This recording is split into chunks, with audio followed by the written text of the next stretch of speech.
At ABC Adewale Boarding College, everyone knew each other. Everyone had a reputation. There was the class clown, the smartest student, the troublemakers, the athletes. But there was one student nobody could really describe, because nobody really knew him. They simply called him the quiet kid. His name was Tunde, and the secret he was hiding would soon shock the entire school. Adewale Boarding College, known by students simply as ABC, was one of the most respected boarding schools in the region. Located on the outskirts of the city, the school was surrounded by tall palm trees, dusty football fields, and long classroom blocks that echoed with the noise of hundreds of students every day. Life at ABC was always busy. Students woke up at dawn for morning prep, rushed to classes, and spent evenings studying in the large reading hall. Friend groups were loud, competitions were fierce, and gossip traveled faster than the wind. But in the middle of all that noise was a boy who rarely said a word.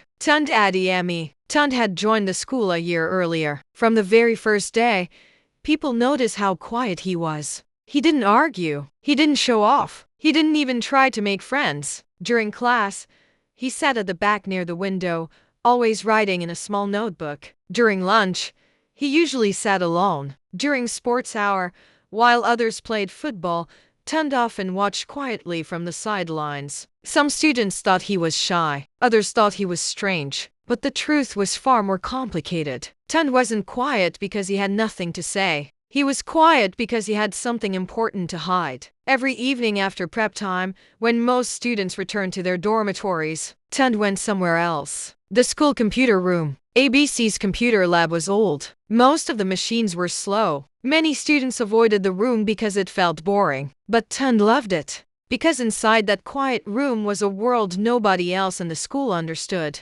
Months earlier, Tunde had secretly repaired one of the broken computers in the far corner of the lab. It had taken him days, but once it started working again, everything changed. Because the moment Tunde connected that computer to the internet, he entered a world where he was no longer invisible. Online, Tunde wasn't the quiet kid.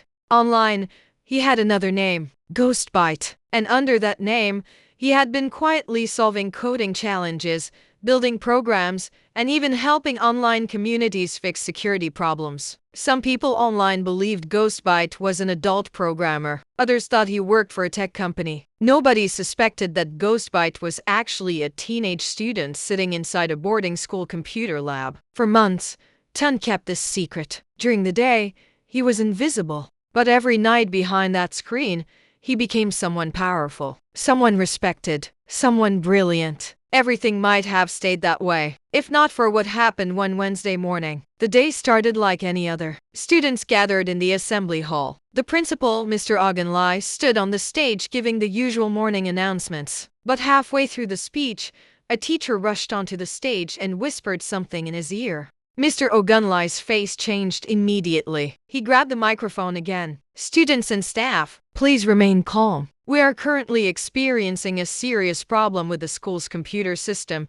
Students began murmuring. What problem? Did the internet stop working? Then the principal said something that shocked everyone. "Our school network has been hacked." Gasps filled the hall. Teachers looked worried. Students exchanged confused looks. ABC used its system to store everything. Exam results, student records, school finances, everything. And now, the entire system was locked. The district ID technicians had already been contacted. But according to them, the attack was extremely advanced. No one knew how the hacker got in. No one knew how to stop it. Across the hall, students whispered nervously. Chidi leaned over to Kemi and whispered, "Maybe they'll cancel exams." Kemi rolled her eyes. "This is serious." Meanwhile, at the back of the hall, Tunde sat quietly. But inside, his heart was racing. Because the moment he heard the announcement, he recognized the attack pattern. This wasn't random. This was the work of a hacker known online as Black Cobra. Black Cobra had a reputation in the hacking world. He didn't just break into systems, he destroyed them. If someone didn't stop him quickly, ABC could lose everything. Years of student data, records, exam results, all gone. Tunde stared down at the floor.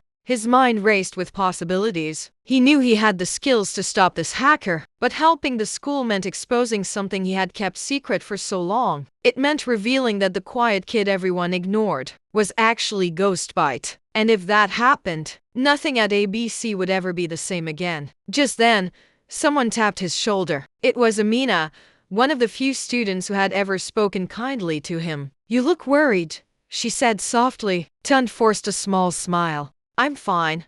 But he wasn't, because in his mind, he had already made a decision. Tonight, after evening prep, he would go to the computer lab and face the hacker himself. But what Tunde didn't realize was that someone else had been paying attention to him for weeks. Someone who had noticed how often he visited the computer lab. Someone who was about to discover the secret of Ghostbite. And once that secret came out, the quiet kid at ABC would never be invisible again. If you want to see what happens when Tunde secretly tries to stop the hacker, make sure you like this video, subscribe to the channel, and turn on notifications. Because in part 2, Tunde will enter the computer lab at night and come face to face with the hacker attacking Adewale Boarding College. And trust me, things are about to get a lot more dangerous.